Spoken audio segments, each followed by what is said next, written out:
Now, we all know the answer to this. Black women have to be on their best behavior on that show. Unfortunately, that's how it's always been. And black women don't get the same grace that other people do. I mean, what was it?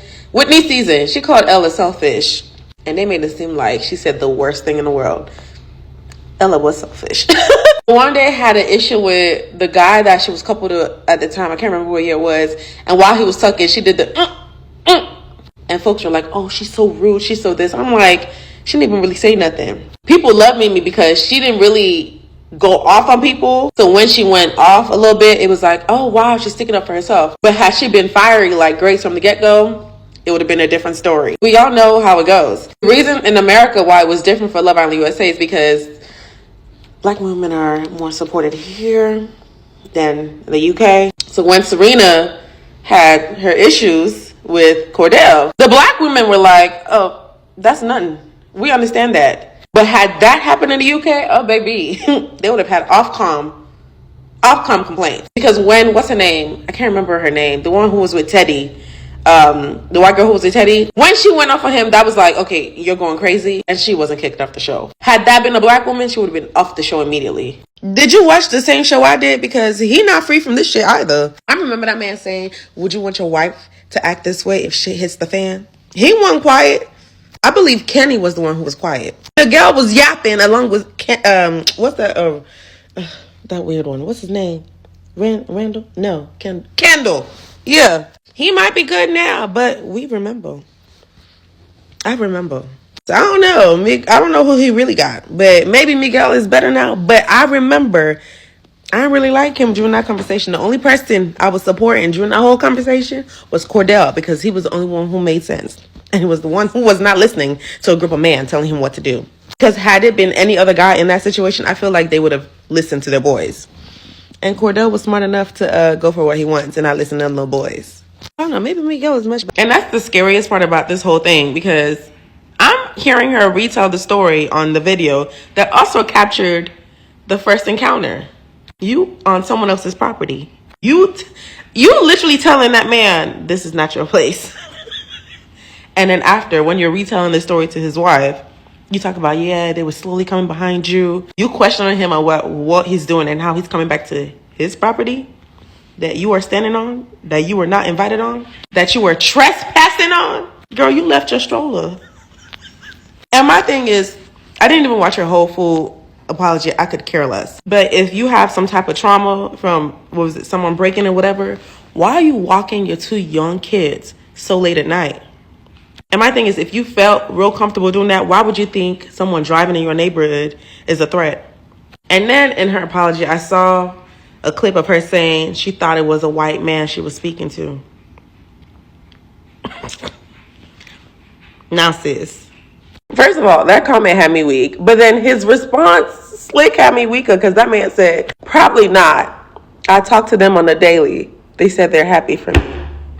Oh my God. And like, if you need a good laugh, it's just going through the comments and his responses. Because yes, the comments are what we call diabolical. But his responses are even more. Y'all ever laugh so hard you had to take a break from reading the comments and come back? Because I would read the comments, I would read his response, and I'm like, I don't know where we are. And then back to, the original guest speaking to him and telling him how happy they are for him. I'm like, what side are they speaking to? And what did they say for each? I need to know what was said to one side and what was said to the other. Because I would imagine it's not the same kind of conversation. Oh, God, I'm going to really miss this app. That's the crazy thing. I'm the same way because I can act like I don't know you. We could have been cool the day before. When it's time to be cut off, I act like I never met you. But TikTok? No, baby. We got something special. I don't even care if it was banned for the rest of the year. That app was going to stay on my phone. Because what you mean? We've been through so much this year. That app has brought me joy. So, that, if anything, I make room for it. But that app ain't get off my phone. Even when I've done social media fast, I will delete Instagram off my phone. I would delete Twitter off my phone. TikTok, I'm not going to go in the app, but it's going to stay right the fuck there. So no, baby, TikTok has never been deleted off this phone and will never be deleted off this phone. They're going to have to come snatch the app off my phone at that. But you know, but the fact that people really sat there and deleted it that quick is crazy to me.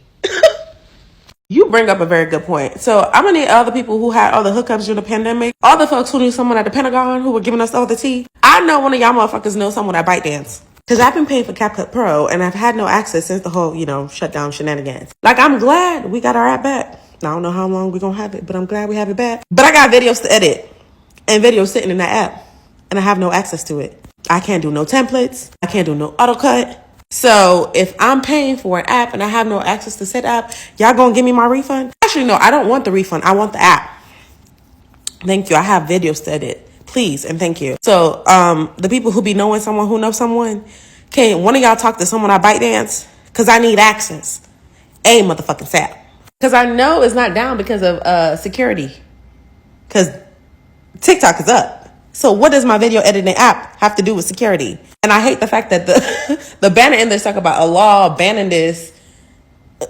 Why is it banned? Y'all working to restore the service. Y'all were quick to get TikTok up. What's the delay on CapCut? I didn't say he's not entitled to find love. I just feel like he needs to do it outside of Love Island. The average age of a Love Island contestant is like, what, 24, 25? What's a 24-year-old going to do with a 39-year-old? Quickly. Honestly, I don't think he should be on there because if Gabby's there, I just think it's unfair to bring him back when they left the show together and he cheated on her. And he is going through a divorce. Focus on your family, sir. I'm sorry, but I feel like there should be an age cutoff for Love Island. Not everybody should be on Love Island. This is a young show for your early to late 20s. I feel like even early 30s is cutting it close, but it's still, okay. 39, you about to be 40, sir. What do you want to do? Pull people for chats? Get the ick? Play challenges when you're making out with 3-4 different people? Like, what we doing? That's youngin' activity. I feel like at a certain age, you should be above this stuff. And 39 is past the age. So I don't know. Maybe it is ageism, but I just personally feel he has no business on Love Island. At all.